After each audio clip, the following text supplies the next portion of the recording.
ఆకాశవాణి ప్రాంతీయ వార్తలు చదువుతున్నది పోపూరి మురళీకృష్ణ ప్రసాద్. ముఖ్యాంశాలు. అర్హులైన లబ్ధిదారులందరికీ ఈ నెల నుంచి 3,000 రూపాయల పింఛను అందిస్తున్నామని ముఖ్యమంత్రి వైఎస్ జగన్మోహన్ రెడ్డి పేర్కొన్నారు. రాష్ట్రంలో సాధారణ డిగ్రీ, బీటెక్లో చేరిన విద్యార్థులకు కెరీర్ గైడెన్స్ ఇచ్చేందుకు కెరీర్ టూల్ కిట్ను అందుబాటులోకి తెచ్చామని విద్యాశాఖ మంత్రి బొత్స సత్యనారాయణ తెలిపారు. సార్వత్రిక ఎన్నికల ప్రక్రియలో పాల్గొనే అధికారుల బదిలీలు, పోస్టింగులను ఈ నెలాఖరులోపు పూర్తి చేయాలని రాష్ట్ర ప్రధాన ఎన్నికల అధికారి ముఖేష్ కుమార్ మీనా ఆదేశించారు. విజయవాడలోని ఇంద్రకీలాద్రిపై ఈ రోజు నుంచి భవానీ దీక్ష విరమణలు ప్రారంభమయ్యాయి. ప్రయాణికుల రద్దీ దృష్ట్యా సంక్రాంతికి 32 ప్రత్యేక రైళ్లు నడుపుతామని దక్షిణ మధ్య రైల్వే తెలిపింది. వార్తల వివరాలు. ఎన్నికల ముందు ఇచ్చిన మాట ప్రకారం సామాజిక పింఛను మొత్తాన్ని 3,000 రూపాయలకు పెంచామని ముఖ్యమంత్రి వైఎస్ జగన్మోహన్ రెడ్డి తెలిపారు. కాకినాడ జిల్లాలో ఈరోజు పర్యటించిన ఆయన 94 కోట్ల రూపాయలతో నిర్మించిన పలు అభివృద్ది కార్యక్రమాలను ప్రారంభించారు. అనంతరం కాకినాడ రంగరాయ వైద్య కళాశాలలో జరిగిన బహిరంగ సభలో పాల్గొని సామాజిక పింఛన్ల మొత్తం 1,967 కోట్ల 34 లక్షల రూపాయల మెగా చెక్ ఆవిష్కరించారు. అనంతరం ముఖ్యమంత్రి మాట్లాడుతూ పండుగైనా సెలవైనా 1వ తేదీనే పింఛను అందిస్తున్నామని తెలిపారు. అర్హులైన లబ్ధిదారులందరికీ వారెవరికీ భారం కాకుండా వాలంటీర్ల ద్వారా పింఛను అందిస్తున్నామని ముఖ్యమంత్రి వివరిస్తూ, పెన్షన్ల పెంపు 3,000 దాకా తీసుకొని పోతాము అని చెప్పిన మాట ప్రకారం 66,34,000 మంది వీళ్ళందరికీ కూడా మంచి చేస్తూ ఈ రోజు సామాజిక పెన్షన్ ను అక్షరాల 3,000 రూపాయలు చేసింది అని కూడా చెప్పడానికి సంతోషపడతా ఉన్నాయి.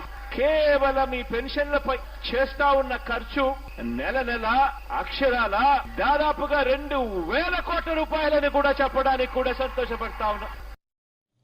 రాష్ట్రంలో సాధారణ డిగ్రీ, బీటెక్లో చేరిన విద్యార్థులకు కెరీర్ గైడెన్స్ ఇచ్చేందుకు కెరీర్ టూల్ కిట్ అందుబాటులోకి తెచ్చామని విద్యాశాఖ మంత్రి బొత్స సత్యనారాయణ తెలిపారు.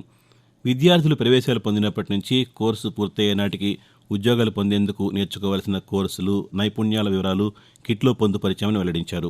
ఉన్నత విద్యామండలి రూపొందించిన కెరీర్ టూల్ కిట్ పోర్టల్ను మంత్రి విజయవాడలో ప్రారంభించారు. అనంతరం మాట్లాడుతూ రాష్ట్ర వ్యాప్తంగా 10 లక్షల మంది విద్యార్థులు ఉన్నారని, ఈ కిట్తో ఆన్లైన్లో 2,000 కోర్సులు ఉచితంగా నేర్చుకోవచ్చని తెలిపారు. ప్రపంచంలో ఉత్తమమైన 50 విశ్వవిద్యాలయాలతో ఆన్లైన్ కోర్సులకు సంబంధించి ఒప్పందం కుదుర్చుకోబోతున్నామని, త్వరలో 40,000 మంది విద్యార్థులకు పారితోషికాలతో కూడిన ఇంటర్న్షిప్ ఇవ్వనున్నామని మంత్రి వెల్లడించారు. రాష్ట్రంలో లోక్సభ, అసెంబ్లీ ఎన్నికల నిర్వహణ ప్రక్రియలో పాల్గొనే అధికారుల బదిలీలు, పోస్టింగులపై కేంద్ర ఎన్నికల సంఘం మార్గదర్శకాలకు అనుగుణంగా తక్షణం చర్యలు తీసుకోవాలని రాష్ట్ర ప్రధాన ఎన్నికల అధికారి ముఖేష్ కుమార్ మీనా ఉత్తర్వులు జారీ చేశారు. సంబంధిత శాఖాధిపతులు, కార్యదర్శులు వెంటనే చర్యలు తీసుకుని ఈ నెల చివరి వారంలోగా బదిలీలు, పోస్టింగ్ ప్రక్రియను పూర్తి చేయాలని సూచించారు. ఈ నెలాఖరుకు బదిలీల, పోస్టింగ్ల నివేదికను కేంద్ర ఎన్నికల సంఘానికి పంపించాల్సి ఉంటుందని తెలిపారు. 3 ఏళ్లు ఒకే చోట, ఒకే జిల్లాలో పనిచేసిన అధికారులను బదిలీలు చేయాలని ఉత్తర్వుల్లో స్పష్టం చేశారు. ఎన్నికల నిర్వహణ ప్రక్రియలో పాల్గొనే అధికారులందరికీ ఈ నిబంధన వర్తిస్తుందని స్పష్టం చేశారు. సార్వత్రిక ఎన్నికల సన్నద్దతపై కేంద్ర ఎన్నికల సంఘం అధికారులు మరోసారి ఆంధ్రప్రదేశ్ అధికారులతో సమావేశం కానున్నారు. ఇందులో భాగంగా ఈ నెల 9, 10 తేదీల్లో కేంద్ర ఎన్నికల సంఘం అధికారుల బృందం రాష్ట్రానికి రానుంది. ప్రధాన ఎన్నికల కమిషనర్ సిఈసి రాజీవ్ కుమార్ నేతృత్వంలో ఎన్నికల కమిషనర్లు అనూప్ చంద్ర పాండే, అరుణ్ గోయల్ కూడా రాష్ట్రానికి వచ్చే అవకాశం ఉంది. ఆంధ్రప్రదేశ్ ప్రభుత్వ ప్రధాన కార్యదర్శి, పోలీస్ డైరెక్టర్ జనరల్తో సహా జిల్లా కలెక్టర్లు, పోలీస్ సూపరింటెండెంట్లతో ఈ బృందం సమావేశం కానుంది. విజయవాడలోని ఇంద్రకీలాద్రిపై ఈ రోజు నుండి 5 రోజుల పాటు భవానీ దీక్ష విరమణలు జరుగుతున్నాయి. దీక్షల విరమణ క్రతుల్లో భాగంగా ఉదయం ఆలయ అర్చకులు అగ్ని ప్రతిష్టాపన చేశారు. రేపు శతచండీ యాగం, గిరి ప్రదక్షిణ నిర్వహిస్తారు. గురు భవానీల చేత ఇరుముళ్లు సమర్పించేందుకు ఆలయ అధికారులు ప్రత్యేక కౌంటర్లు ఏర్పాటు చేశారు. ఈ నెల 7వ తేదీ వరకు నిర్వహించే కార్యక్రమానికి సుమారు 5 లక్షల మంది దీక్షదారులు తరలివస్తారని అధికారులు అంచనా వేస్తున్నారు. మరోవైపు భవానీ దీక్ష విరమణ సందర్భంగా ఈ రోజు నుంచి 7వ తేదీ వరకు ట్రాఫిక్ మళ్లింపులు ఉంటాయని అధికారులు తెలిపారు. హైదరాబాద్ నుంచి విశాఖపట్నం, విశాఖపట్నం నుంచి హైదరాబాద్ వైపు భారీ, మధ్య తరహా రవాణా వాహనాల రాకపోకల మళ్లింపులు ఉంటాయని పేర్కొన్నారు. ఇబ్రహీంపట్నం నుంచి కొండూరు, మైలవరం, నూజివీడు, హనుమాన్ జంక్షన్ వైపుకు వాహనాలు మళ్లిస్తారు. విశాఖపట్నం నుండి చెన్నై, చెన్నై నుంచి విశాఖపట్నం వైపుకు భారీ, మధ్య తరహా రవాణా వాహనాలను హనుమాన్ జంక్షన్ బైపాస్ మీదుగా గుడివాడ, పామర్రు, అవనిగడ్డ, రేపల్లె, బాపట్ల, చీరాల, త్రావకుంట, ఒంగోలు జిల్లా మీదుగా మళ్లిస్తారు. అలాగే గుంటూరు, చెన్నై రహదారి మీదుగా కూడా మళ్లింపులు ఉండనున్నాయి. ప్రయాణికులు ఈ మేరకు సూచనలు పాటించాలని అధికారులు సూచిస్తున్నారు. ఆకాశవాణి ప్రాంతీయ వార్తలు వింటున్నారు. సంక్రాంతికి ప్రయాణికుల రద్దీ దృష్ట్యా దక్షిణ మధ్య రైల్వే 32 ప్రత్యేక రైళ్లను నడపనుంది. సికింద్రాబాద్ బ్రహ్మపూర్, బ్రహ్మపూర్ వికారాబాద్, విశాఖపట్నం కర్నూలు సిటీ, శ్రీకాకుళం వికారాబాద్, సికింద్రాబాద్ తిరుపతి, సికింద్రాబాద్ కాకినాడ టౌన్, సికింద్రాబాద్ నర్సాపూర్ మార్గాల్లో ఈ రైళ్లు నడవనున్నాయి. ఈ నెల 7వ తేదీ నుంచి 27వ తేదీ మధ్య ఈ రైళ్ల రాకపోకలు కొనసాగించనున్నాయి. ఈ ప్రత్యేక రైళ్లన్నింటిలోనూ first AC, second AC, third ఏసీతో పాటు స్లీపర్, జనరల్ బోగీలు ఉంటాయని దక్షిణ మధ్య రైల్వే ఒక ప్రకటనలో తెలిపింది. తిరుపతి జిల్లా వ్యాప్తంగా వికసిత్ భారత్ సంకల్పయాత్ర ప్రచార రథం విజయవంతంగా కొనసాగుతోంది.